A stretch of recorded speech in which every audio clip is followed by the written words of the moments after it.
Hi, good evening. I think I got the time of day right this time, or close enough. Actually, it's kind of getting closer to night, but I don't think we're going to go too late. So, first of all, I want to thank Augusto for showing up as per usual. I really appreciate you. It means a lot to me. Yeah, thanks for being here. Let's see, and thanks for anybody else that ends up watching this shit too for being here. If you see this, appreciate you. Unless you're Tajuana. Just kidding. No, I'm not. Am I? Anyway, so I had said in my last live stream that I was gonna do a video fucking on my own situation, on all seriousness though, related to sexual assault and things of that nature. But I decided I should probably edit that for safety. you know. So what I'm gonna do is instead um, do a situation where I kind of do it like part one of my David and Goliath story in terms of I made the video and then I edited it down. I feel like if I do that for at least this first thing I want to show everything for, then maybe I could just do live streams about it after that. Maybe similarly to how I've done it now, I think. I don't know if I'm making sense, but that's what I'm gonna try to do. And so yeah, for safety. So I'm gonna just I'm gonna make that happen, but that's gonna take time. I'm gonna just still keep live streaming along the way. And I'm drinking white grape juice today. And what are you drinking? Let me know if you see that. But so we're gonna go do a follow up to the former Tajuana situation that we had done. She goes by a few different names. Tajuana Thornton, Tajuana Oldaker, and Tajuana Thomas are the names that she has been known by previously. And so yeah, she's got legal cases related to the name Thornton and Thomas that you can find online. Last live stream, we went over some background of her history on a case filing that I had found, and since then that link I believe is taken down, like they just don't exist anymore. But I found a different link with different information about I believe the same situation, and so we're gonna go into that today. And there is some trigger warning though. There are some sexual assault allegations that we'll be covering today. And there's also other situations just related to abuse across the board, as well as this woman, well, when she was a child, she stabbed herself, apparently, according to records. I mean, obviously, there was an injury. I think that could have been what happened, according to documentation. Sometimes I feel with my own experience with legal documentation, you never know for sure what the fuck is the truth or not, because just because they put it on the record doesn't necessarily mean that's exactly what happened. But at the same time, a lot of times what is on the record can have some kind of truth to it, even if it's wrong. Oh, Augusta is drinking hot chocolate. Nice. I love hot chocolate. But I'm very picky because, I was a barista for like fucking 10 years, so I don't like hot chocolate with water. I mean, I'll drink it, fuck it, if that's all I got. But I really prefer hot chocolate with milk, personally. And I don't mind some marshmallows. Yeah, little things. I don't mind cinnamon either, but I kind of, because that's like a vibe. But I think I prefer it without cinnamon, but I don't mind it with cinnamon. I don't know where I'm going with this. Anyway, hot chocolate is good though. How do you like your hot chocolate?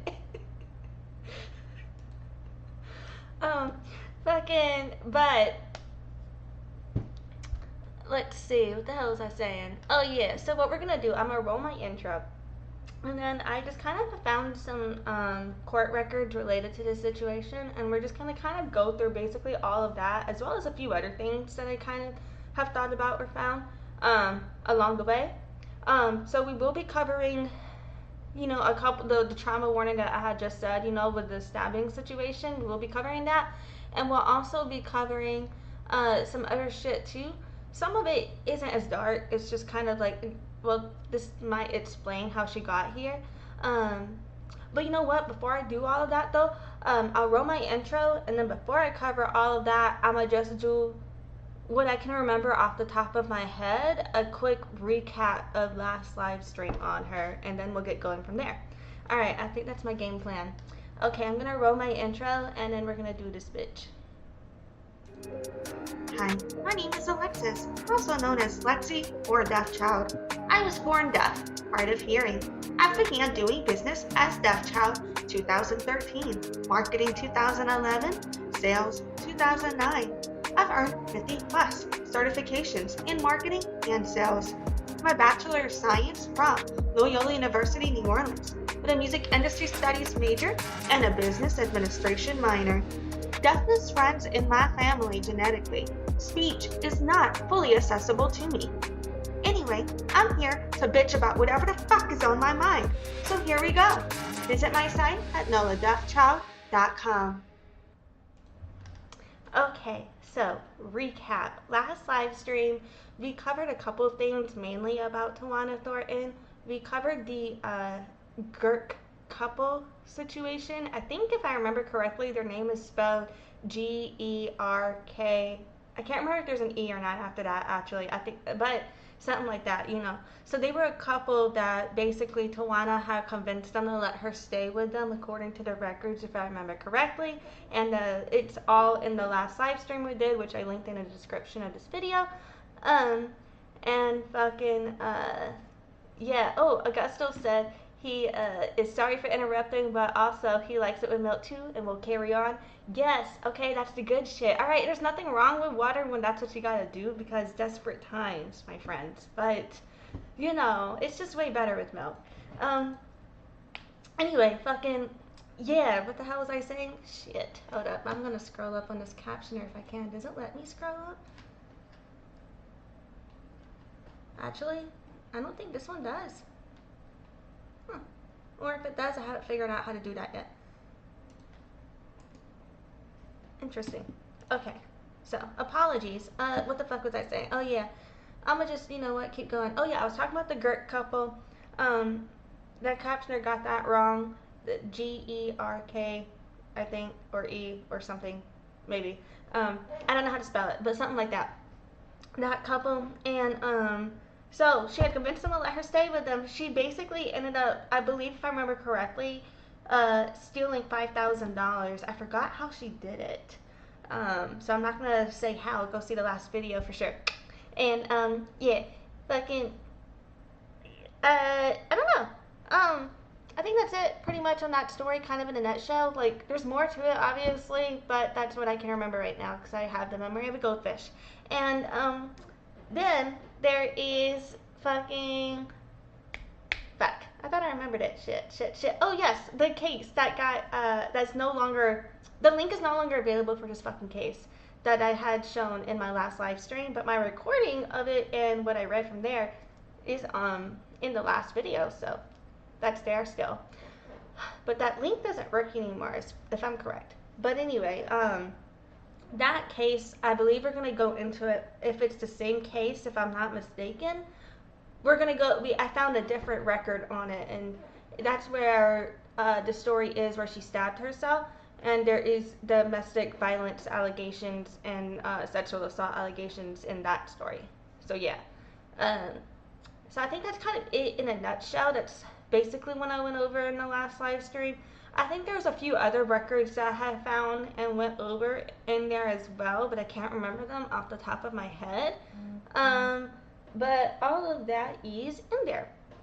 So, now, what I'm going to do is, you know what's funny is I just now checked to make sure that my thing wasn't muted. But, I said was not muted, but the caption did not get that here. So I'm going to fucking just keep going.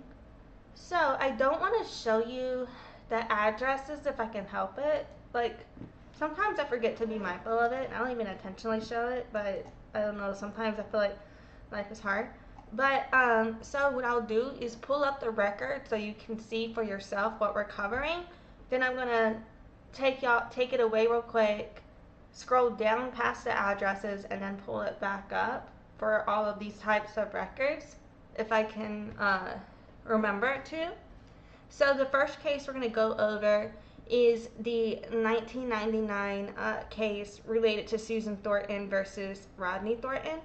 And if I am correct, I believe, and this is from Clermont County, Ohio, I believe, if I'm correct from my understanding of everything, and I could be wrong, that this would be the divorce records for the parents of Tajuana Thornton.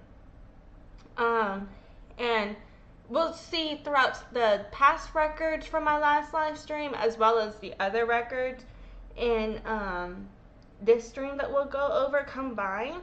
I think when you look at that data, you understand why I think this is that. So this was filed in 99. It's a divorce with children, and I am going to take this away real quick, scroll past the addresses,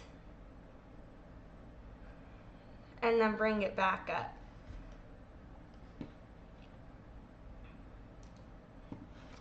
Can I zoom in though? Oh, why is it at 90% to begin with?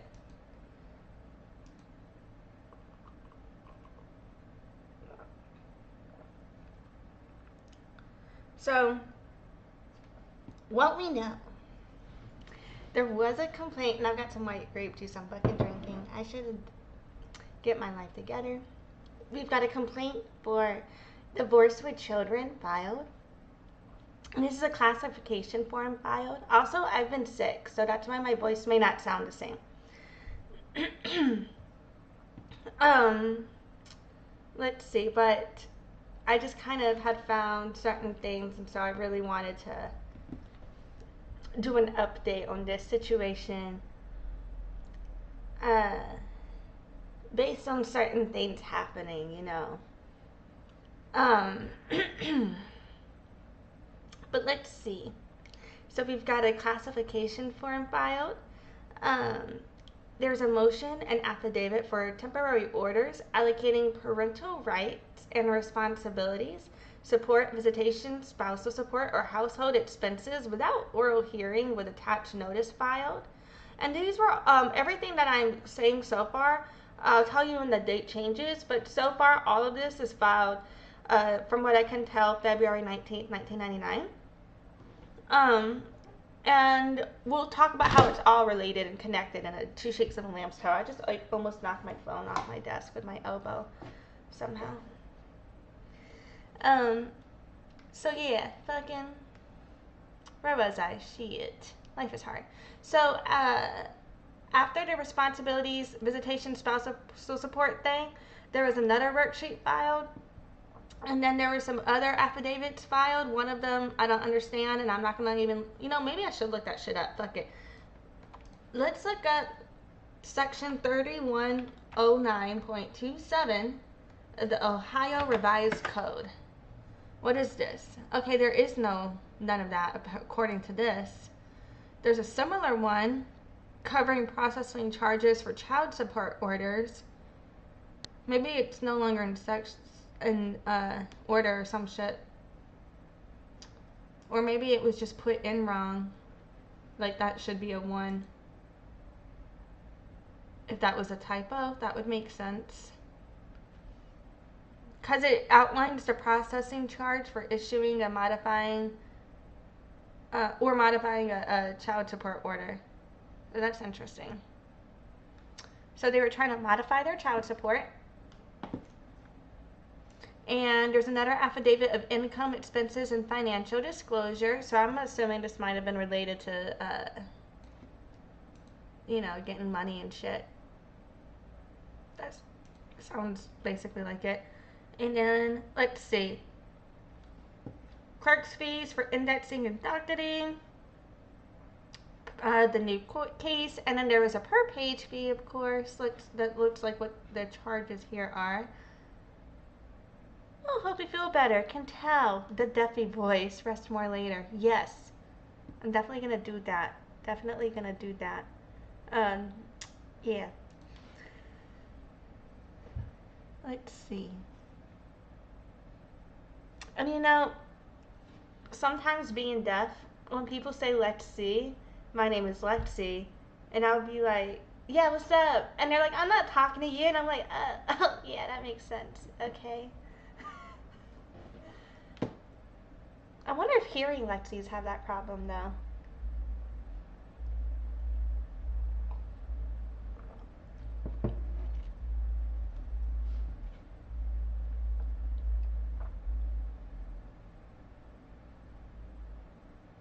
Like honestly, I can't really differentiate a difference between the sound of like T and the S. It's very similar to me as like an X sometimes.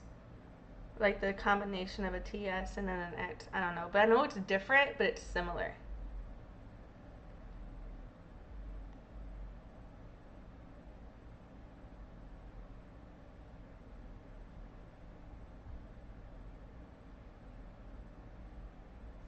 Where the fuck was that? My bad.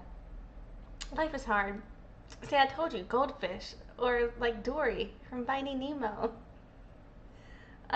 But you know, okay, so there was a restraining order. That's standing out for me. All right, so you know what? I think I left off at this fucking fee here. So then there was the defendant's plaintiff's property statement, household goods, and other assets filed. There was a motion for temporary restraining order filed, and then yeah, there was an affidavit filed, poverty affidavit filed. And then there were orders to attend parenting seminars filed. It looks like it was filed for both of them, though, for both Susan and Rodney. There was an order granting and these were, okay, so everything that I've said so far was all from February 19th, 1999. Now we're on to February 24th, 1999 for the next four things. So there was an order granting temporary restraining order filed, and a fucking per page fee. There was a summons, order of injunction, and a copy of complaint. If I'm not mistaken, I believe an order of injunction is usually like a demand to stop doing some shit. But let's Google that to make sure.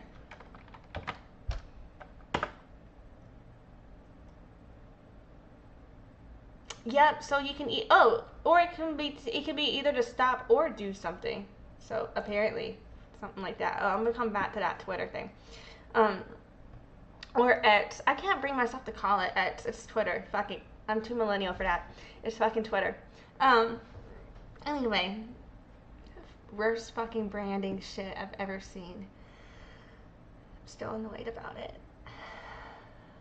Just keep swimming. Just keep swimming. Just keep swimming.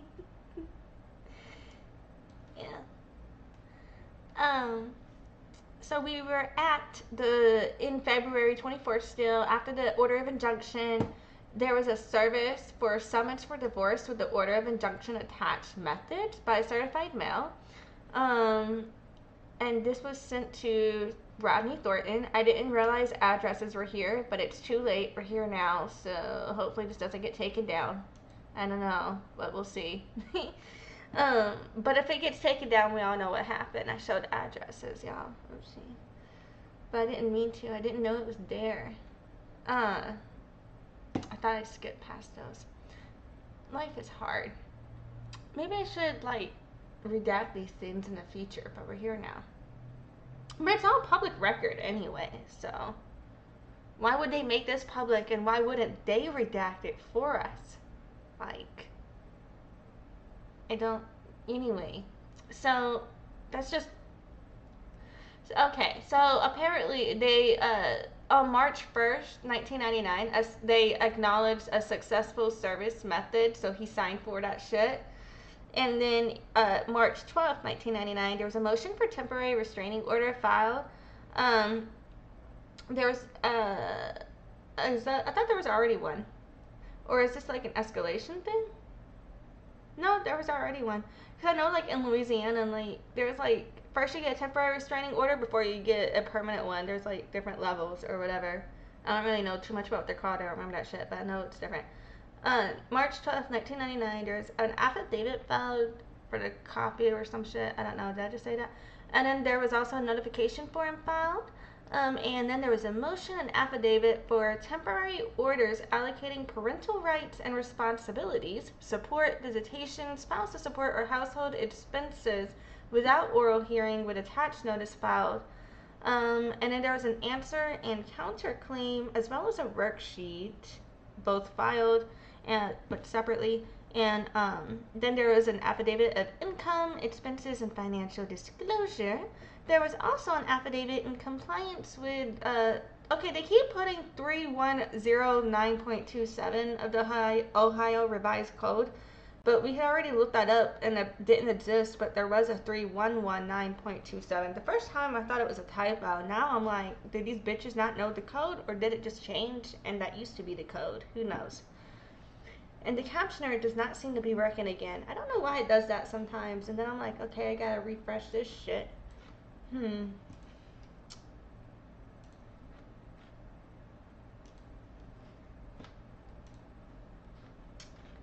Okay, let's see if that's working now. Alrighty. But if it is the same thing as what's now available to be seen as 3119.27, it's related to child support. And that would make sense with the income, expenses, and financial shit. And then there's obviously a per page fee, because why not charge these bitches? And then a restraining order filed. Yay. I thought it was already granted, though, and already filed. And, like, how many restraining orders are we gonna file? Or is it, like, a timeline on these things? Oh, well, this one, the others were temporary. This one just says restraining, so there's that. So maybe it's not temporary. Maybe this one's the permanent one. Who knows? I am speculating, and I don't know right now. Anyway, oh yeah, also, that was filed March 17th, 1999. And there was a per page fee then as well. And then April 30th, 1999, it had a notice of hearing filed. Let's see. Per page fee was May 4th, May 25th, 1999. All this is 1999. Pre-trial order. And then there was, like, obviously a per page fee with all this shit. I'm gonna stop saying the per page fee shit. Okay, in June 21st, there was a motion for continuance filed. And then June 25th, something was continued by attorney. I guess, I don't know what. June 28th, there was an entry on motion for continuance filed. July 21st, there was a decision of magistrate on the divorce. And September 1st, 1999, there is a decision of the magistrate entry adopting this. Oh, okay, no, I don't know, never mind. At first I thought it said adoption because my mind was reading weird. But I think it's just a legal term. Sometimes they'll be talking about adopting a policy or a concept or a decision or a law or some shit. In the law, they'll use that word, adopting. But for a second, I was thinking of adoption. But I don't know what they mean by that, so I'm not going to make assumptions. But, yeah, I just read that wrong, I think. But anyway, it said decision of the magistrate, entry, adopting decision. So I just think it means like an entry accepting the decision. And a decree of the divorce. And then there was another fucking decision, magistrate thing, entry, adopting decision. But this one says decision of the magistrate filed September 1st, 1999. But it says filed on September 1st, but then the date here says September 14th. So who knows? Like there's like a difference here between. I don't know. It just says date. So I don't know what the difference in that date is. Maybe that's whatever. Wait, where the fuck was I? That was stupid of me. Oh, no, now I'm back. Okay. And then it said a decree of the divorce and filed copy. So, all of this divorce wasn't formalized until the end of September, even though the process started in February, it looks like. It took like 7 months for that to complete.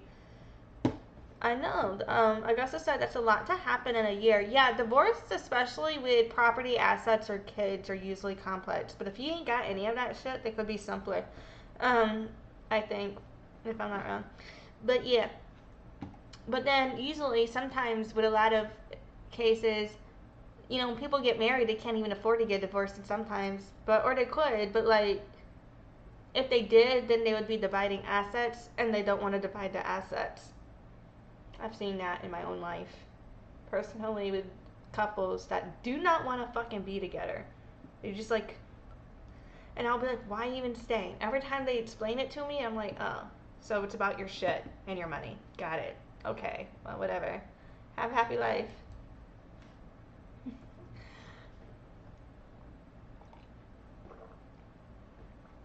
Dude, my throat hurts way more than I thought it was, so when this finishes, I'm gonna go get another drink.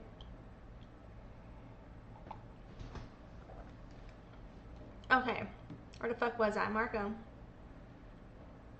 Alright, obviously there were some more charges here for looks like per page fee, postage, blah blah blah. And some certification shit and documents, I don't know. Oh god, there's more? Fuck that. Okay, so it looks like there was a complaint for the divorce with children filed. I'm not even gonna like say the dates and all this shit. Okay, so it looks like all of the dates are similar. Oh no, this is the same thing, isn't it? I don't know. Is this the same thing? No, that's the same thing. It's just written twice. Okay. Yeah, I'm not reading that. Why the fuck did they put that twice? That's annoying. Am I wrong? It looks like the place of marriage was Kentucky, Newport, Kentucky. What the fuck am I saying? You know what I mean. Life is hard. They got married in 88.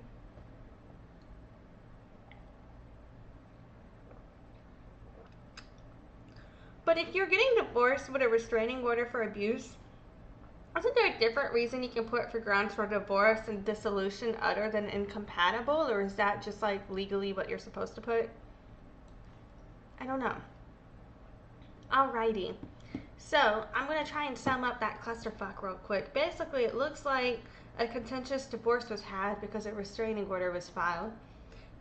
Usually, though, restraining orders are actually very difficult to file. And in order to get a restraining order, you do have to be able to prove certain things. In certain cases, depending on who you are. You know, like sometimes if you can afford a certain lawyer who maybe, and you have certain enough evidence, you know, even if you can't necessarily prove physical abuse. I have seen restraining orders passed for other types of abuse were shown or something like that, where they were able to get one. But in a lot of cases, man, like, you really have to be able to really prove some real fucked up shit to get a restraining order. I will say that. They can be difficult to get from my experience, but that's just me. But I've also seen false restraining orders put out before too, and I know that shit was fake. Like, not fake, like the restraining order is real, but like, I don't believe the events of some things that I've seen before. Augusta said, happy life. Pretty hard to do that, huh? See many divorces to friends and families. Yeah. Well, the one attorney I worked for, his like website domain was Gozito, and he wanted his call to actions to be Gozito for a certain time frame. So he does divorces. So I ran a divorce campaign on Tinder. And it was tired of swiping left, swipe right to Gozito. So I don't know. It worked. But and then when you swipe right, it was a divorce landing page. Yeah. But anyway, there's like an expression, it's cheaper to keep her.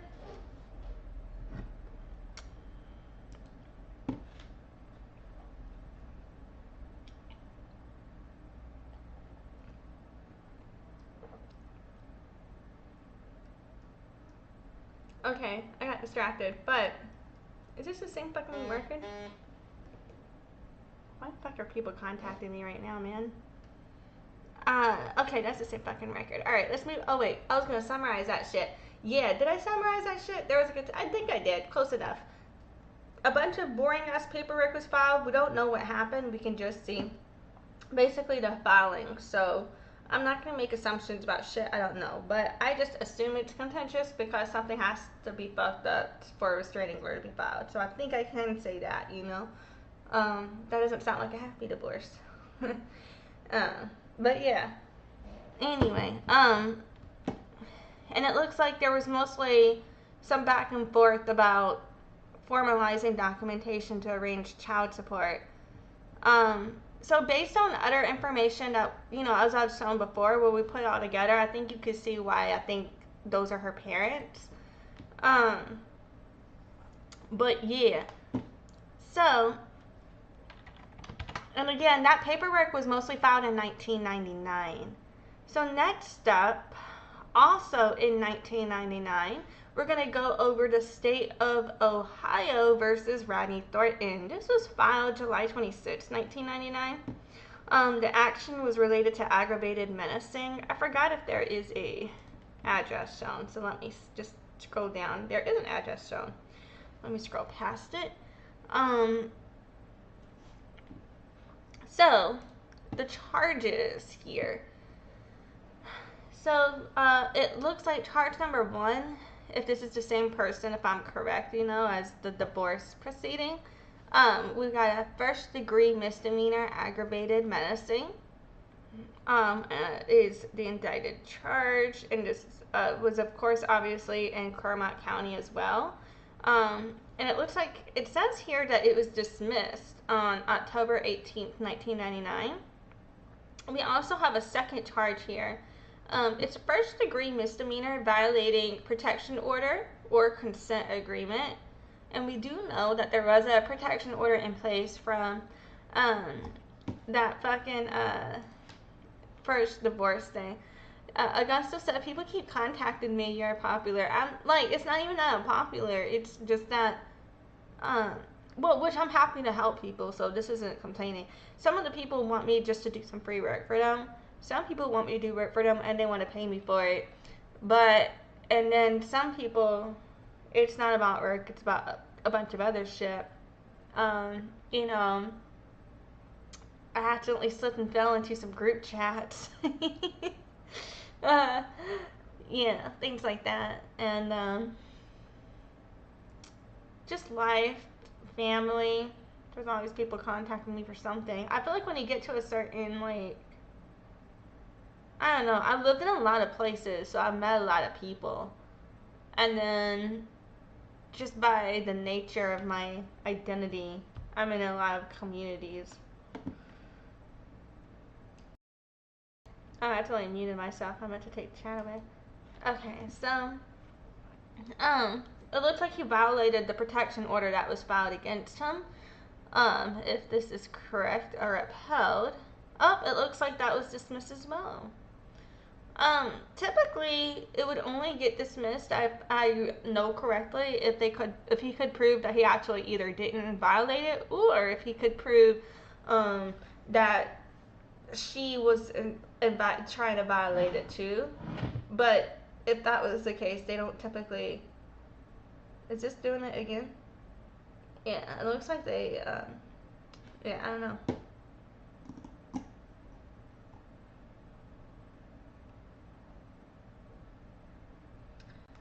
So let's see. It looks like there was a warrant of arrest issued July 26th. This is all 1999. And a warrant to arrest was issued July 26, 1999. A protection order was granted for Susanne Thornton. Let me go check the date. Is this the same date? Shit, I forgot to, life is hard. It's the same date as the protection order here.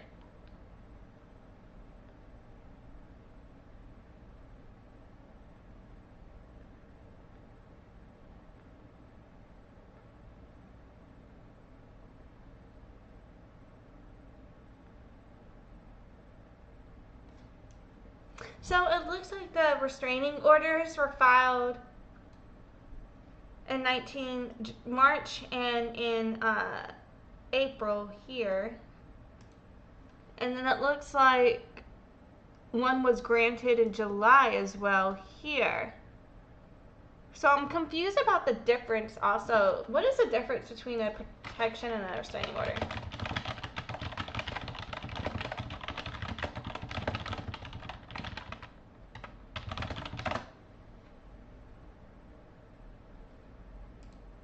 So protection orders are issued in cases of abuse or violence, and restraining orders are more broad, like divorce or harassment, and may not include violence. So it looks like, okay, so restraining orders were filed with a divorce, which may not include violence, but may just include other harassment shit, and then protection orders were filed, and it looks like those were granted or whatever. But the protection order, it shows that it was granted here July 27th, 1999, but then it said dismissed.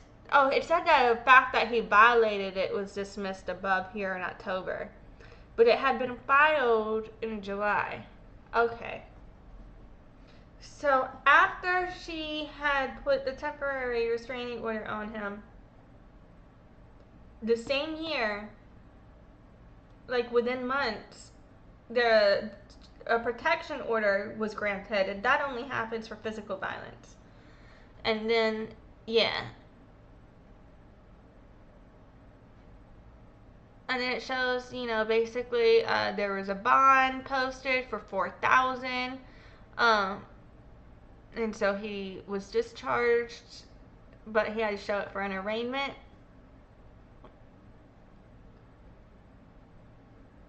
There's a warrant to arrest returned, apparently. Does that mean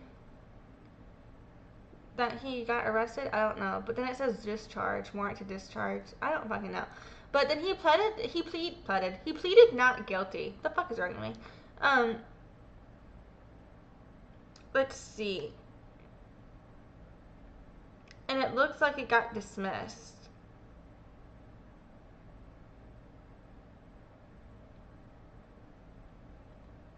And the costs were waived. So yeah. So at first I thought that this was the same order from the divorce, but it's a different order than the divorce. And an escalation. So that is basically the summary for that, you know. Previously, as we saw, there was a restraining order issue with the divorce. And then we saw the divorce wasn't finalized until September. So while the divorce proceedings were happening, there was also a separate protection order filed that wasn't in those proceedings from the divorce proceedings. So yeah. And then next up, what we're gonna look at here is a 2000 case related to state of Ohio versus Susanne Thornton. And the action here is for passing bad checks. And one thing I'm gonna try and remember to do is go back at the end of this, and whenever I timestamp it, I'll try to add the actions for these cases as well, like what was happening. So yeah, I'm gonna scroll past the addresses. Let's see. So we got a charge here, first degree misdemeanor, passing bad checks. Let's see. She pleaded guilty on January 1st. What am I saying? June 3rd, January. What the fuck is wrong with me, y'all? I said January 1st. January 3rd, 2001. I can read. My mind just isn't processing, and I don't feel good. Let's see. So she did say she was guilty for that.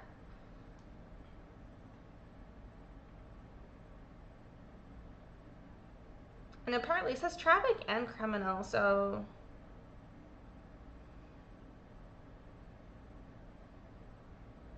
I don't know what the traffic is for. Okay, so she wrote a bad check to Walmart of $199.73. So it does sound like she was a broke ass bitch. No, there's nothing wrong with being a broke ass bitch. I'm a broke ass bitch.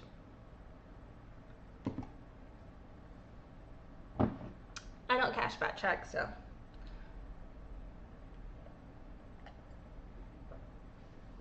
But honestly, what if that was unintentional? Because have you ever gone to buy something and then your check declined? Your card declined? That happened to me in college.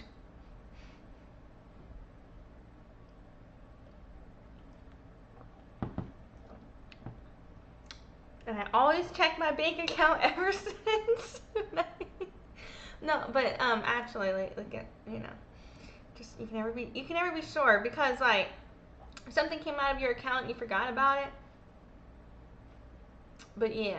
Okay, next up. Oh, you know what? Should I summarize that? Did I summarize that? So basically, this looks like she wrote a fucking bad check. It was only for like $100 though, and it was to Walmart. So, like, do they even arrest people for that type of shit? Like, really, it's just $100.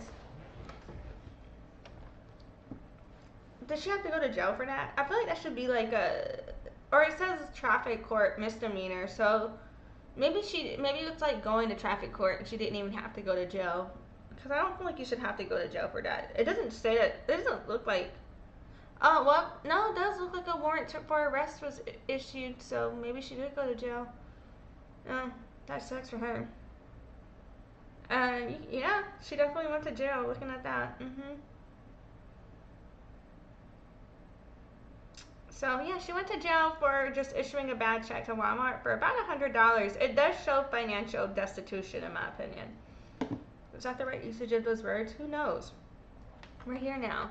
So next up, we're going to look at, I'm going to zoom in on it. We're going to look at the trigger warning here, the case that I was telling y'all about before, where there is child sexual assault allegations, and there's also the stabbing situation as well, where she may have, where she said she stabbed herself, or the documents say she stabbed herself. She was hospitalized for that. And so, yeah, we're gonna go into all of that now.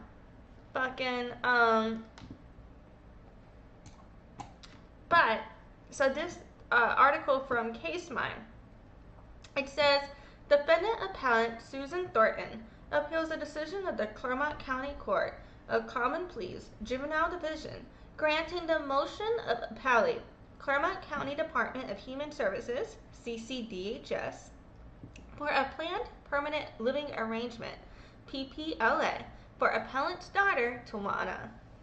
On January 6, 1999, CCDHS filed a complaint alleging that Tajuana, born June 26, 1989, was a dependent child. The complaint was filed after Tajuana was hospitalized for stabbing herself.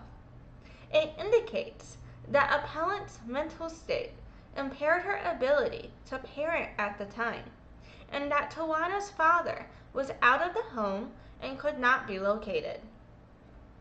On January 14, 1999, emergency custody was granted to CCDHS. On March 9, 1999, Tajuana was man, if I can say this one. Is it adjudicated? Maybe, maybe not. Captioner got that. Maybe it is. It's probably not. Something like that. Tajuana was adjudicated a dependent child, and temporary custody was awarded to CCDHS. Yeah. Butchered that. Anyway, Tajuana remained in the temporary custody of CCDHS in placement with a foster family for over 1 year. On April 6, 2000, CCDHS filed a motion requesting that the court grant a PPLA. I forgot what the acronym stands for, but something about the permanent plan living arrangement. I think that's it. And then it said the motion stated that reunification efforts were not successful and alleged that parents had significant physical, mental, or psychological problems which rendered them unable to care for Tajuana. The motion also alleged that adoption was not in Tajuana's best interest, as she retains a significant relationship with her mother. A hearing was held on May 23, 2000, and the motion for a PPLA was granted by a magistrate. Appellant filed objections to the magistrate's decision, which were overruled by the trial court on July 14, 2000. Appellant appeals the trial court's decision to grant the PPLA and raises the following single assignment of error. The trial court erred to the prejudice of appellant when it ruled in favor of the state's motion requesting a planned permanent living arrangement. Appellant first contends that there was insufficient evidence for the trial court to make a finding of dependency at the March 9, 1999 hearing. Appellee responds to this argument by stating that the March 9, 1999 finding of dependency and award of temporary custody to CCDHS was a final appealable order, and any challenge to that finding is untimely. The Ohio Supreme Court has stated that, here's that word again, has stated that, is it an adjudication or is it adjudication? Okay, it looks like the captioner gets adjudication, I don't know. The Ohio Supreme Court has stated that an adjudication by a juvenile court that a child is neglected or dependent as defined in RC Chapter 2151, followed by a disposition awarding temporary custody to a public children's services agency, pursuant to some other code shit I'm not going to say, fuck that, constitutes a final order within the meaning of another fucking code thing, and is appealable to the Court of Appeals pursuant to some blah blah blah shit. Appellant did not timely appeal the March 9, 1999 finding of dependency and award of temporary custody.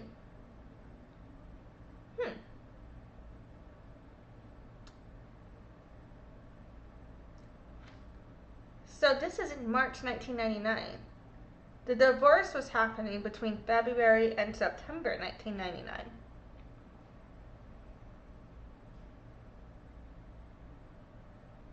Well, she lost her in March 1999. It looks like January 1999.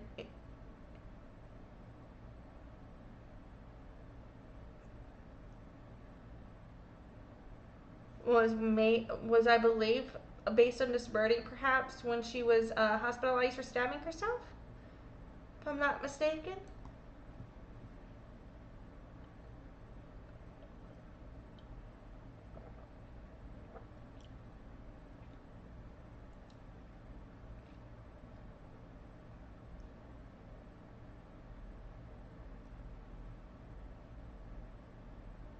Anyway, and then it said, therefore, appellant's failure to timely appeal the March 9, 1999 finding of dependency precludes our consideration of this issue.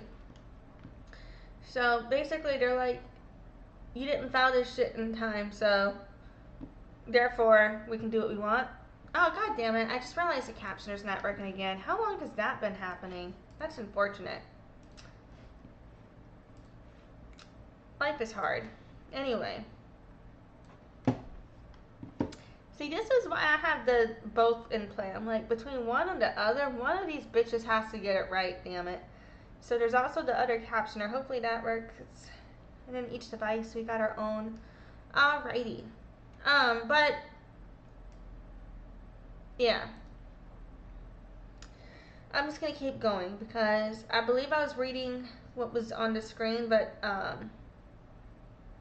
yeah, I don't really know if what all was said because I wasn't paying attention to how long that's been gone. So, sorry if it missed anything else. But yeah,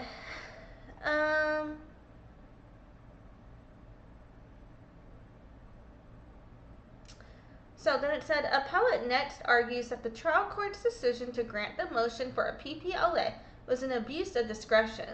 As applicable to this case, some other code shit provides that A, if a child is educated, an abused, neglected, or dependent child, the court may make any of the following orders of disposition, including item number 5, placed the child in a planned permanent living arrangement with a public children's services agency or a private child placing agency. If a public children's services agency or private child placing agency requests the court to place the child in a planned permanent living arrangement, and if the court finds by clear and convincing evidence that a planned permanent living arrangement is in the best interest of the child, and that one of the following exists. B. The parents of the child have significant physical, mental, or psychological problems and are unable to care for the child because of those problems. Adoption is not in the best interest of the child, as determined in accordance with Division D of some other code shit, and the child retains a significant and positive relationship with a parent or a relative. Why am I saying significantly? Specifically, appellant argues that there was no, what the fuck am I saying no for? That there was insufficient proof for the court to find by clear and convincing evidence that the PPLA was in the best interest of the child, and that there was a lack of evidence that appellant has significant physical, mental, or psychological problems that render her incapable of caring for her child.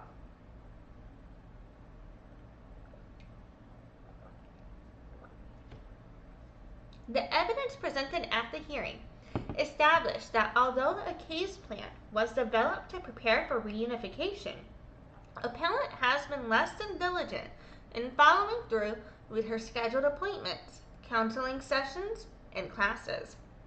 Appellant forgot to attend a psychological evaluation in March 1999, and her report indicates that she still had not scheduled another evaluation as of December 1999. As of the date of the hearing, she had attended only 2 counseling sessions.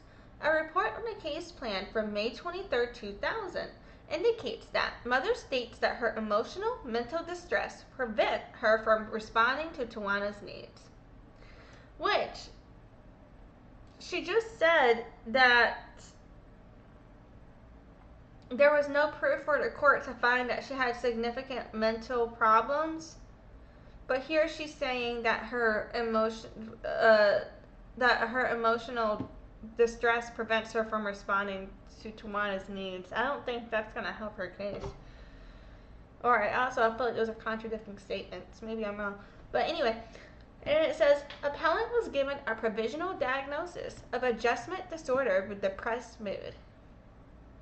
Evidence was presented that Tajuana's behavior had improved and that she had made progress since being placed with a foster family, but that her behavior regressed during visitation with her mother. There was concern by Tajuana's therapist that appellant accused Tajuana's father of physically abusing Tajuana and herself, and that appellant indicated she suspected that Tajuana's father was sexually abusing Tajuana.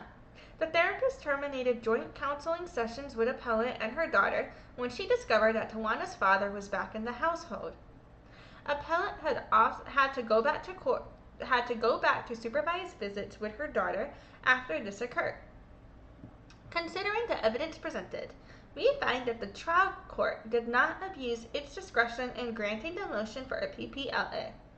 There is evidence to establish that Tajuana is progressing in foster care, and reunification with her mother at this time would be detrimental to that progress. The evidence also establishes significant physical, mental, or psychological problems in that there are several areas of concern regarding appellant's ability to parent safely and effectively at this time. Tajuana continues to have a significant relationship with her mother, so that adoption is not appropriate. The evidence of the hearing indicated that CCDHS planned to continue a case plan that would allow reunification at some point, but that due to slow progress, reunification was not appropriate at the present time. Given this evidence, we find no abuse of discretion in the trial court's decision to grant the motion for a PPLA. Appellant's assignment of error is overruled. And so yeah, this is a, if I'm not mistaken, an opinion on the case. I am not currently going to create an account to download this. So. yeah. And this is in the matter of Thornton. It's an unpublished decision from July 2nd, 2001. And just to kind of sum that up, basically, it's showing that in the previous two cases that we went over, we saw the divorce proceeding happening, and in that divorce proceeding, there is a temporary restraining order filed and granted.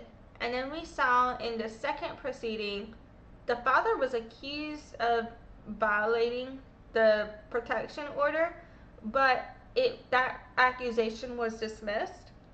But we did see that a protection order was definitely granted. And I had said at the time, there's only two ways that they would be able to dismiss it. One, they would be able to prove that he really didn't do anything, or two, like that he wasn't there or around, or two, they would be able to prove that he was around. And so now we can see in this case here that they were able to prove that he was around at that time. And so that would explain how, that he ended up getting all of that dismissed, in my opinion, if I'm not mistaken. And we're also seeing in this documentation, this is where we find out, where it's basically, we don't find out the details, but this is the documentation where we can see that she did stab herself. Why I said that, because this is where it says that. And this is some of the documentation where those allegations were made regarding sexual abuse. But one thing I will highlight also is, it doesn't say in here whether or not Tajuana said that, not dismissing if it did or didn't happen. I'm only saying who said it happened. It's her mother who said it happened in these documents, along with physical abuse. I definitely believe the physical abuse was likely occurring based on, you could see the legal paperwork of that. But I would, I don't know if,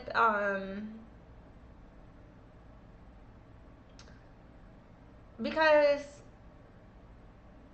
if you invited a man to live with you, but you're still wasting court resources, claiming that he violated a protection order, but if you invited him to live with you, you violated it first, because part of that protection order is you gotta stay away from him too.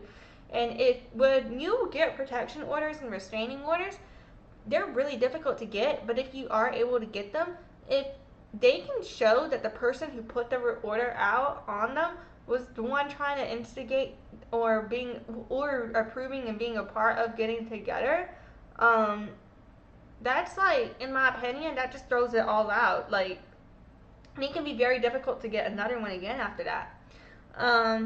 So I'll say that too. But yeah.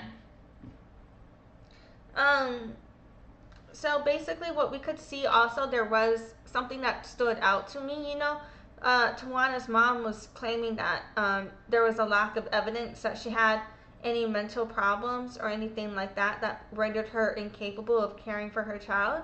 But then she literally also filed a report saying that there's a report filed stated where she said that her emotional mental distress prevented her from responding to Tajuana's needs. So those are two contradicting aspects as well. And so yeah, they used that to hold her. And so we can see here she was placed with another family, and it was agreed for that to be a permanent placement. And yeah, and so that will be relevant in some upcoming documentation as well. So yeah, I think I'm gonna read one more or two before I go on break, because I am gonna take one. Let's see. So next up, what we got here. This one's just a speeding ticket. You know what?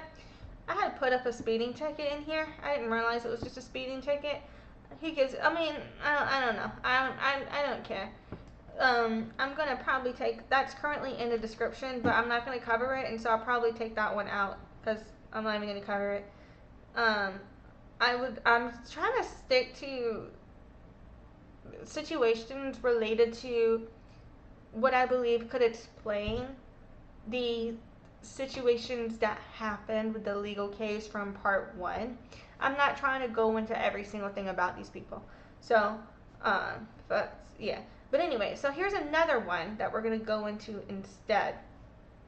So, 2002, we've got the state of Ohio versus Susanne Thornton. And this is a criminal case. It was filed March 10th, 2002. And the action is related to domestic violence, knowingly cause or attempt. So, yeah.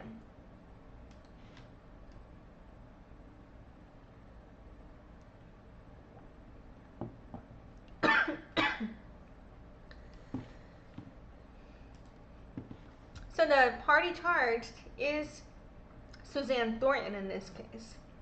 So previously, she was accusing and having the other person charged. Now she's the one being charged. So in this case, we have a 4th degree misdemeanor of disorderly conduct. And we've got domestic violence, knowingly cause or attempt, and a disorderly conduct for a 4th degree misdemeanor. And then the disposition was convicted of a lesser offense, March 26, 2002. But I don't know what the fuck that was. Let's see if it tells us. So it looks like there was a temporary protection order filed.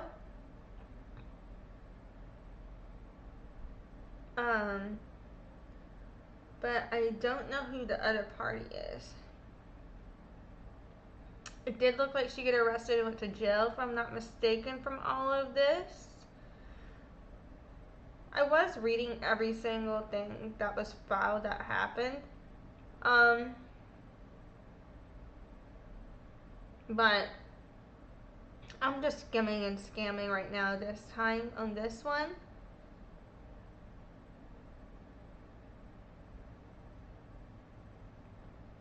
I was looking for if they put the name of this shit in here, but I don't think they did. I don't think they put the name of who filed it, or if they did, I'm not processing who it was.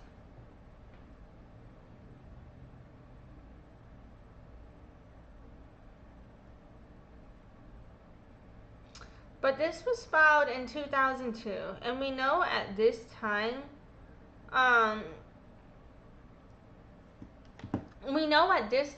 she had already gotten, just to sum it up, had already gotten divorced from from Tajuana's father. But the state of Ohio, so I'm assuming the police were called, and sometimes the police are called. They'll decide to press charges if they witness certain things occurring, and it won't even matter if the person who would typically be a plaintiff wants to press charges. If the police see certain things, they'll just arrest you, and they're going to be the ones prosecuting you sometimes in certain cases, or I've seen that if I'm not mistaken. But again, I'm not an attorney, I don't know shit, so I could be wrong. But if I'm processing, that could be what happened here. Like somebody called the police on her, or the police happened to be there somehow. Because I'm not even seeing, the only other names are like the judges, as far as I can tell in that document. So I don't know, because it may not even be like, it says domestic violence, so I'm assuming it's a spouse, but what if it's against a minor? Because that's another situation in which they wouldn't put the person's name if it was domestic violence against a minor, you know. So I don't know who it was against, if it was against a spouse or a child, right? So that would, I'm just speculating there, but we're gonna move on to the next one now. So next up, this one is about who I believe is her, and it might be related to what we just saw on that other documentation, but this one is who I believe her mother married after her father, if I'm not mistaken. So next up, we've got 2002, the state of Ohio versus Daryl Robinson. And we have the action here, domestic violence, knowingly cause or attempt. You know what I want to pull up? Is this from the same situation? Let me see.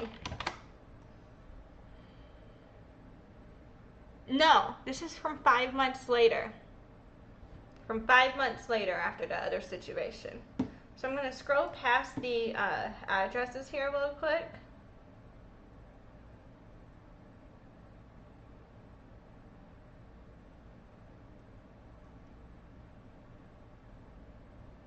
It looks like it's the same judge. Okay, so our charges. We've got a 4th degree misdemeanor for domestic violence by threat of force. Knowingly cause or attempt for a 1st degree misdemeanor, and domestic violence by threat or force for a 4th degree misdemeanor seems to be the charge. It was okay. The original charge was the knowingly cause, or now I see, I may have read that wrong for the other fucking thing I did, but whatever. Life is hard. We're here now. The original charge here was the domestic violence knowingly cause or attempt, but then it's amended to domestic violence by threat or force. So yeah. And the disposition was convicted of a lesser offense. Okay, now I'm processing. So it looks like they went to jail and shit for that. And there was a complaint, notice to appear, there was a temporary protection order filed. So, yeah.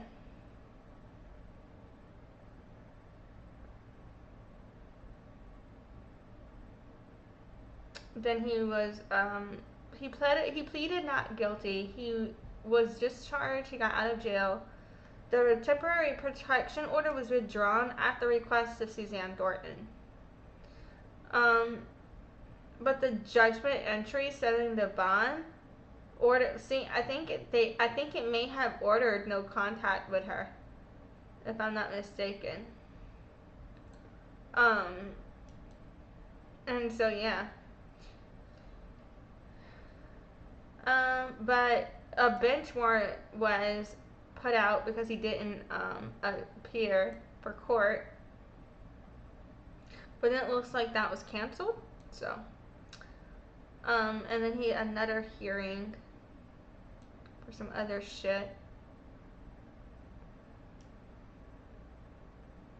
And they recalled the bench warrant because that was put out. I don't know. So yeah. I don't know what the fuck this means. It says we'll consider at PSI. No clue what that means. And this is all in 2003, by the way. And then a bench warrant was put out for failure to appear to the pre-sentence trial in December 22nd, 2003. And it looks like, I believe he may have gotten arrested on New Year's 2004, if I'm not mistaken.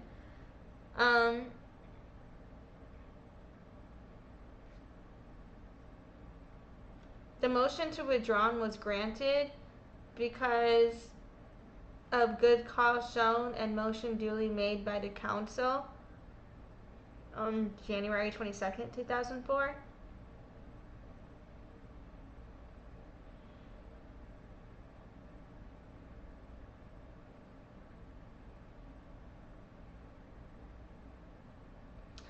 And then some other shit happened. Apparently another fucking bench warrant was out. And he literally just keeps not showing, if I'm not mistaken. But a bond was posted. He got out.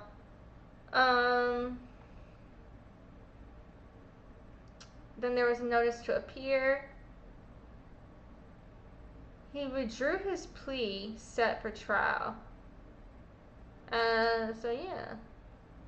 And then there was a subpoena filed on behalf of Susanne Thornton and issued for Susanne Thornton, if I'm not mistaken, and then returned, and then some fees. I don't know what the fuck commitment issued means. There is a waiver of issuance of new complaint service and some other shit. Don't know what that means. The not guilty plea was withdrawn. I don't think I said that right. And he pleaded guilty to an amended charge. And then was found guilty. Okay. So basically, summing it all up in a nutshell, he was charged with a first-degree offense, and then he pleaded. Oh, that's unfortunate. I think I accidentally took something away. And then he pleaded guilty to. Oh, now I see what I did here.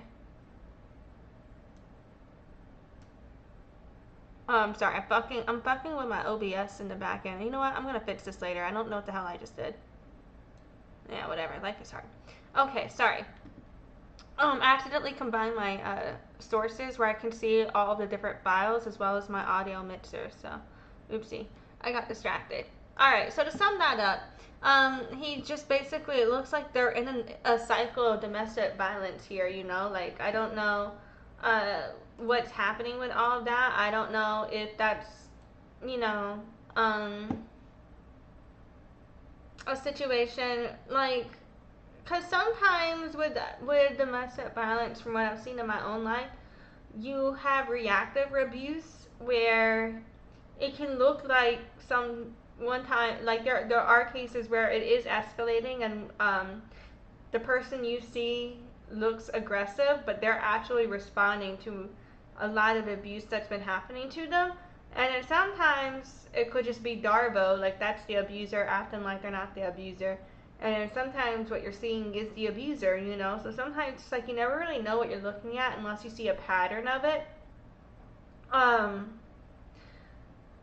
So we can see where she's got abuse allegations against her. We also see where she's got abuse allegations against a couple of men. I will say, just because, you know, you are accusing multiple men of abuse, I don't think that waters down the allegations. I do think that society treats it as such. I'm just trying to say, like, you know, if you're not there, you don't know for sure what happened also. So I'm not going to speculate on what did or didn't happen because I don't know. I'm just letting y'all know what's on the documentation in front of me, and then, yeah. So, we're gonna keep going. Next up, what we got now, yeah, fuck it, I can do some more, I think, is from 2003, we've got related to the estate of Jeanette Farquer with a fiduciary of Susanne Tajuana, and I believe this may be her mom. And this is an estate case here, and that's usually related to when someone passes away, an inheritance. So yeah. And then what we're gonna see here is basically some documentation related to classification form for the estate filed, the will and application to probate filed, surviving spouse, next of kin, legatees, and the devisees or some shit like that filed. So all this is some like will, estate, trust, all that whatever paperwork. Where basically they're following the legal documentation in order to access the assets from her mother, from her mom passing away.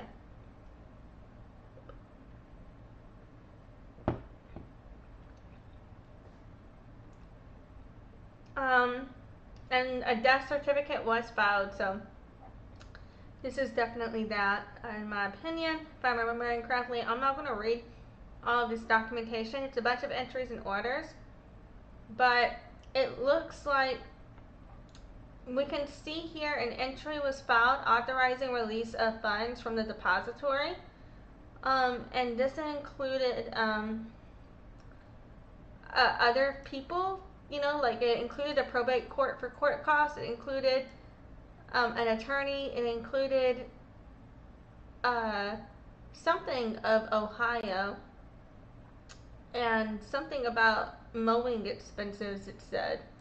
I don't know. But it also included Tajuana Thornton and Susanne Thornton. And so these entries were authorizing the release of funds for March 26, 2004, right here, for the closing of the estate.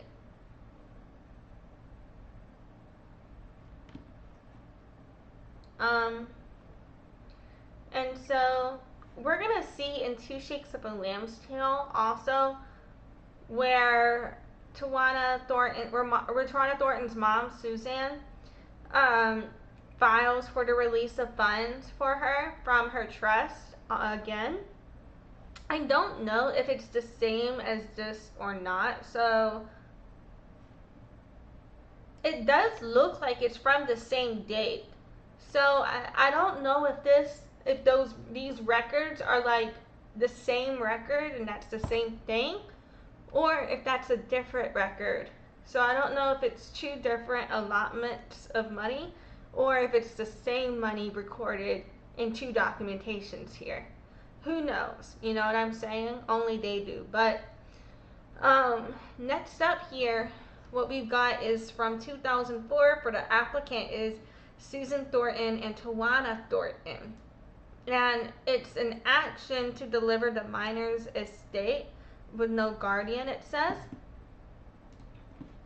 And I believe it's from that trust, if I'm not mistaken. We can see it's the same addresses. I mean, not the same addresses, I'm looking at the addresses. It's the same dates, and it's about a trust, and it's about we see this one is about specifically about a trust, but the other one was about a will, an estate, and probate in general, and inheriting assets. So both cases seems to be about money, and there was a order released to relinquish funds in the other documentation we saw. So yeah. So in this next documentation too, though, one thing I find interesting, if you remember before, we had seen where fucking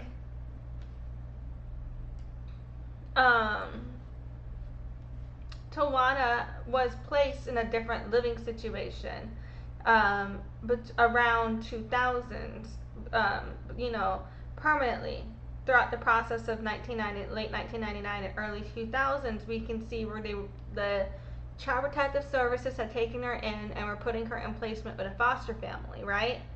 Well, right here we can see an alias here where it says Tajuana Oldaker. And I'm wondering if that is the foster family name and if they re-identified her with their last name, if I'm not mistaken.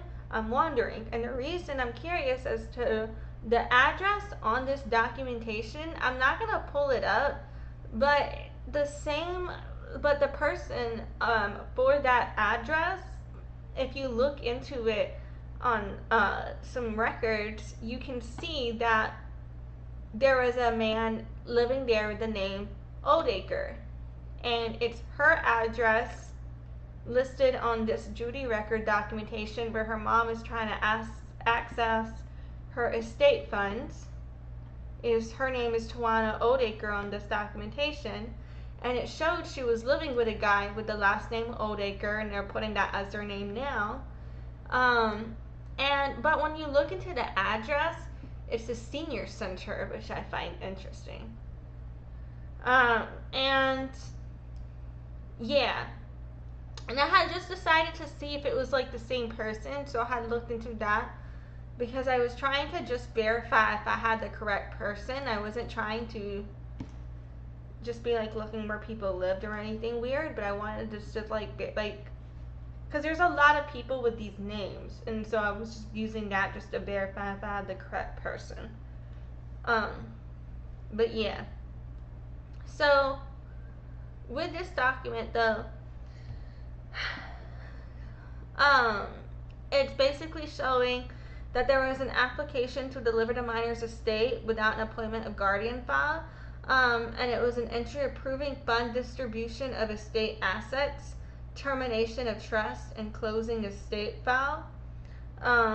And so I believe it may be connected, to that previous estate that we just saw.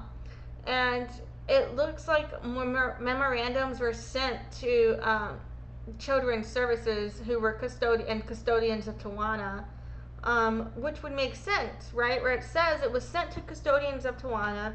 Tajuana's alias is the same last name as the person who has the same address as her that she is listed as having in this document.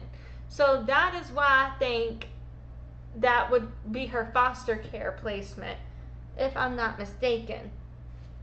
But yeah, so that's up in here. Here go, make me lose my mind. Up in here, okay. And some other forms are filed related to legal shit and income and expenses and blah blah blah. And then it looks like there's entry of funds from the depository waiving the final account and discharging fiduciary filed. So yeah, it looks like they basically filed a bunch of shit and accessed the money and it looks like this occurred between 2004 and 2012. It looks like money may have been accessed, if I'm not mistaken. So, to sum that document up, previously, again, so this, it's interesting, when you consider the timeline of it. So, first, when you look at it, all of that, we had seen, where, she had gotten into foster care placement, and that was permanent placement. Then we see where her mother passes, she's named as a beneficiary of a trust, and motions are filed for her to access that. And in this documentation, her alias is listed as a last name and Oldaker. So Tajuana Oldaker has the same address in this documentation as another man by the name Oldaker, and that man was listed to be at the same address that's in this documentation. So I believe that may have been where she was living for her foster placement that she was permanently in, according to the records. If that timing aligns correctly, I could be wrong. But that's kind of why I think all of that. But yeah, and it looks like her mom's still getting money off of her. We know that her mom, if I'm not mistaken, maybe her mom just filed the paperwork for her and she got the money, because it does look like through the court records, Child Protective Services is aware of this through that. So perhaps her mom, I looked at all of this, was thinking her mom took it out on her behalf and took the money and dipped, probably. But maybe she actually did get the money, because it looks like Child Services may have been involved, but I don't know. Who knows for sure what happened there? I just found all of that very interesting timeline-wise, right? And so, yeah. So, next up, let's see.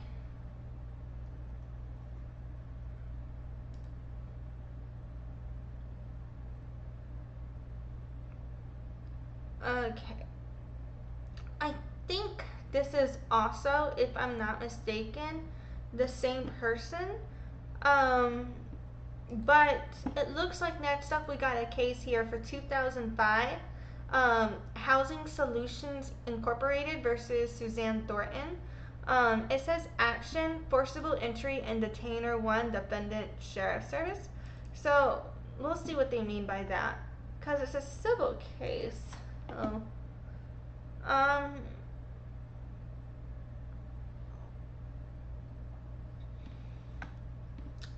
So I I don't know. It looks like there was a default judgment issued. So when a default judgment is done, that typically means that somebody was able to win the case without any sort of argument or pushback from the other side, if I'm not mistaken, or response in some cases. Or it could be where the judge just rules ultimately in their favor, like gives them a default judgment, like they just went automatically for some reason, if I'm not mistaken. But I don't know what forcible entry and detainer mean.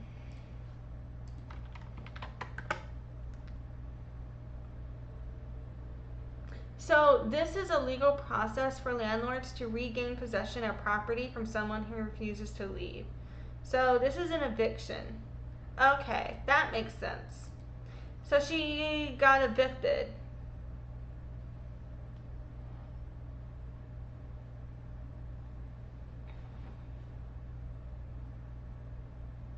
I didn't mean to show the address, but it was up in there, so I tried to scroll past it real fast.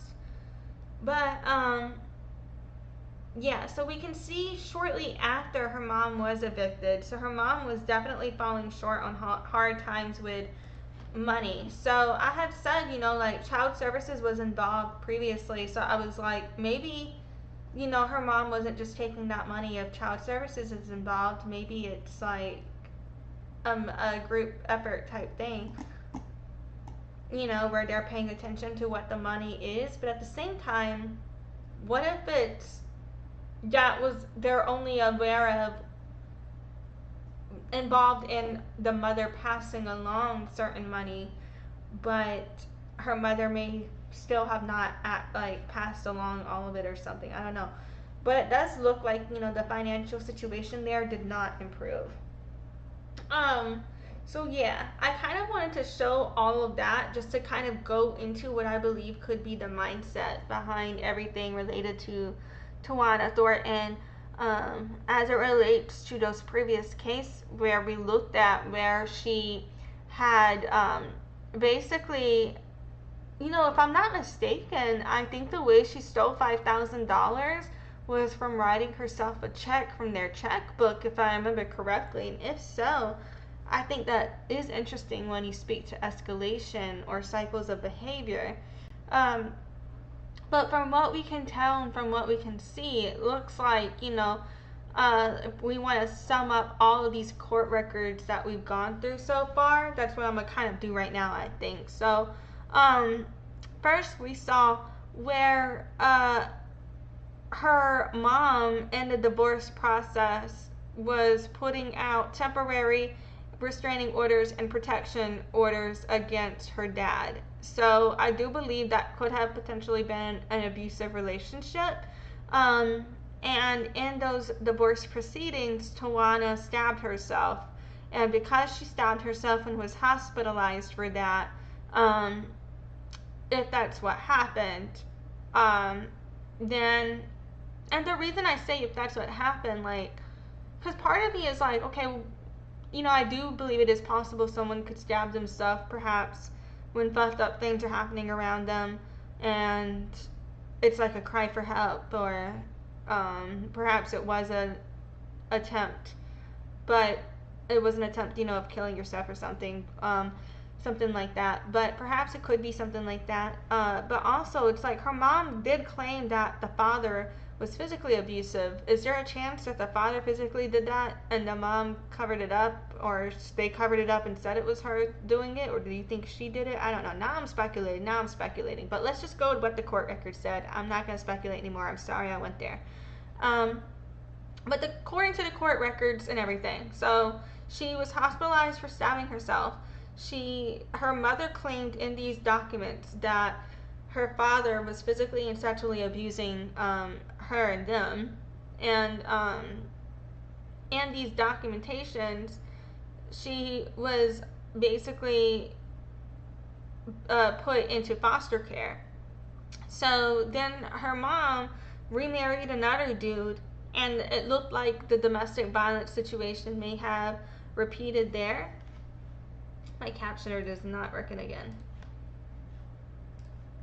So her mom was in the domestic violence situation with another man, And but in this case, in the other case, there was no public record of if she was abusive in that situation.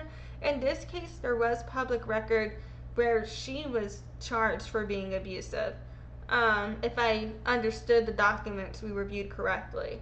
She also did do a fake check. It was only for like $130 or something, and it was for a Walmart. So who knows specifically what it was for, but yeah, it wasn't like some big. When I first read the case, I thought it would be something more along the lines of what her daughter ended up doing, because her daughter stole $5,000, but this was like $100 bad check. I don't know. I feel like that's just evidence of poverty. And then we could see later on where she did get evicted. We saw that. And then we also saw in between the bad check and the eviction, her mom, so Susan's mom, Tajuana's grandmother, passed away. And for a second there, I was talking about Susan instead of Tajuana when I was saying she and her. But yeah, so Susan's mom, Tajuana's grandmother, passed away. And when that happened, Tajuana and Susan were listed as beneficiaries. And so documentation was filed to get all of that money. In some of this documentation, it looks like Child Protective Services was involved, but who knows how much money Tajuana got out of that, if all of it. So yeah, and we are here now. And the last thing before I go is I did want to pull up something else that I found, and it kind of, there's a reason I want to say it, that I'm bringing it up. So I can't call it X, I'm calling it Twitter, suck my dick. On Twitter, fucking Tajuana had posted that she was a mother of two beautiful babies, and then it says, I love all kinds of stuff, I'm open-minded, but it also has a picture of her. Seems to have her finger in her mouth in the picture, and I can kind of understand like having like a finger on your face, or even like kind of on your lip, like when you're thinking or something, but it looks like it's more inserted into her mouth than just kind of resting on it, you know what I'm saying? But yeah, but I don't know if you've seen before, because there is I have two issues with this post, right? First of all, there is an issue online with the fetishization of mothers, and on one hand, I do think you should just be able to be fucking sexy, and people shouldn't fucking sexualize you. Like, I believe if you want to walk around fucking naked, fuck it, people shouldn't sexualize you, right? But at the same time, we live in a society where you are sexualized. So you have to kind of take note of that and act accordingly in certain spaces, because if not, you may not realize how you're being perceived by others. And so in that realm, I do think there is a level of, you can just be nude and exist and it not be sexual, it's just you fucking existing, like you're human. Like, for example, we all have to get bathed at some point by somebody, you know, whether you're a baby or you're too old to move right and or you're going through surgery or something. Like, at certain points in our lives, we need help, right? And so sometimes it's like a human condition thing where we're just fucking existing, and I can't help but exist, and it's not my fault I look good. But on another level, I think when you have certain behaviors and you are not as dressed as other people, it can come off as a sexual behavior. And so that's where I have a problem between the combination of the lack of dressing in this profile picture and where she's putting her finger in her mouth, and then she's talking about, I love all kinds of stuff, I'm open-minded. You kind of see those combinations a lot when people are promoting some form of sex work.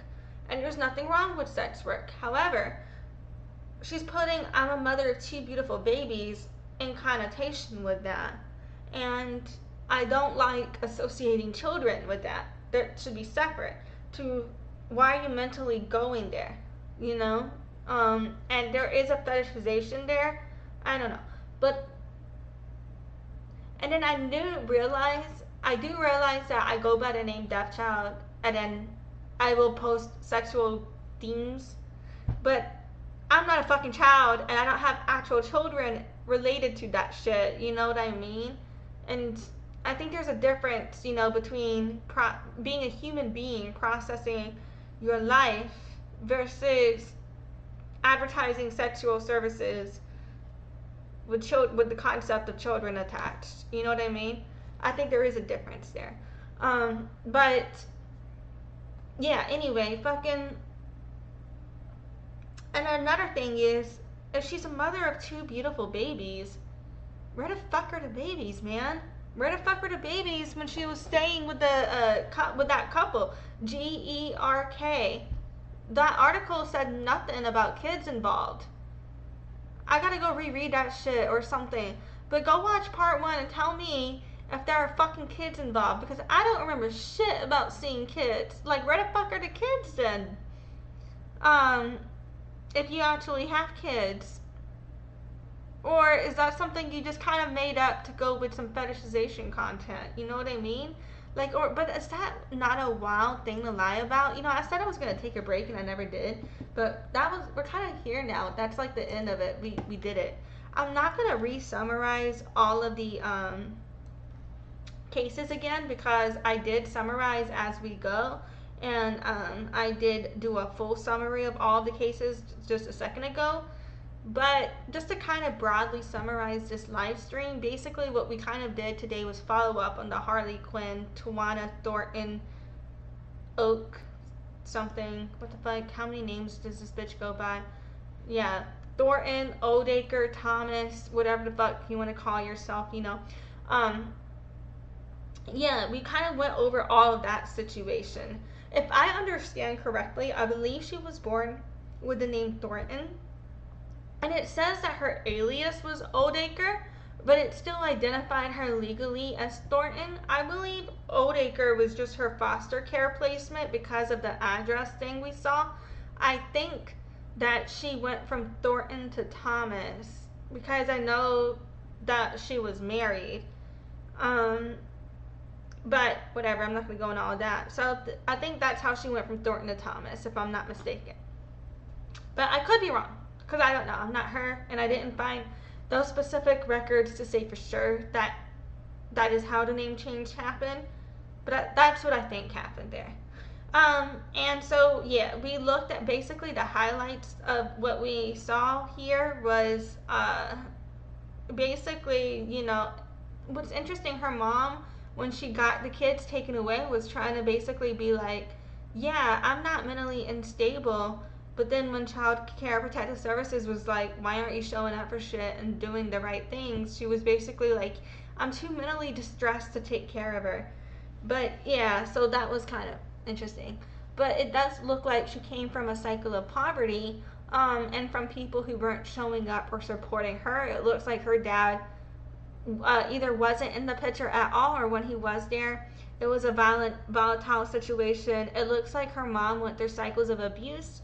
But who knows, you know, like what happened, because her mom was also accused of being the abuser, but we don't know if that's reactive abuse or if it is a situation where the mother was being problematic as well. Who knows? But we do know that the foster care placement did happen.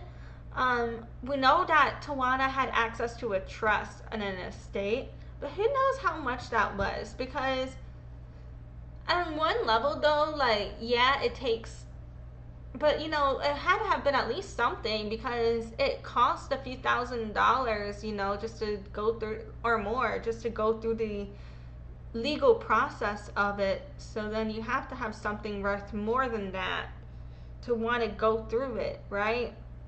Because otherwise it's like, what's the point? Like, I don't know.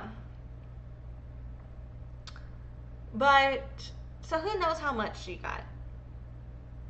We saw on Twitter, I don't know how I feel about, like, I feel like I can't even articulate why that is bothering me so much. But I believe, I can't prove it, but, you know, I speculated that perhaps she may have been positioning herself in a way as to advertise services. But, you know, I should have also clarified better when I was talking about that is something I'm purely speculating on, have no proof on, making assumptions on, based on what I see on Twitter, based on what I see on social media generally.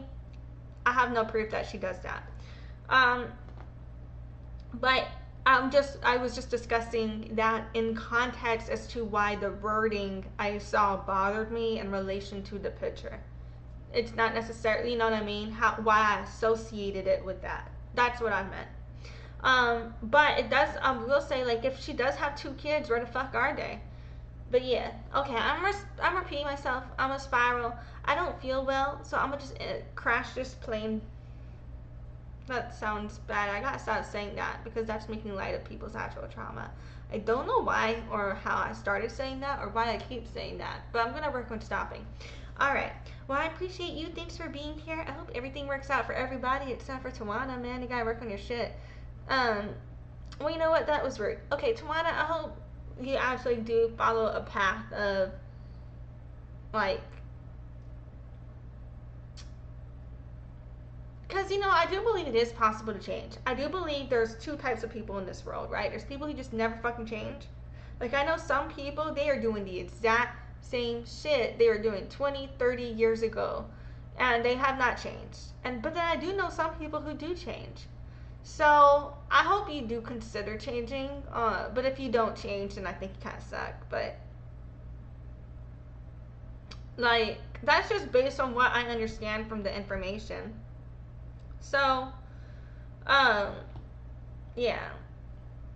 Because the legal documentation is all there. And again, I'm just letting you guys know all the sources for everything I've said is in the description for these videos.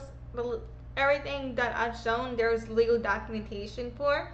And anything that there's not documentation for, I have tried my best to let you know that I was speculating, you know.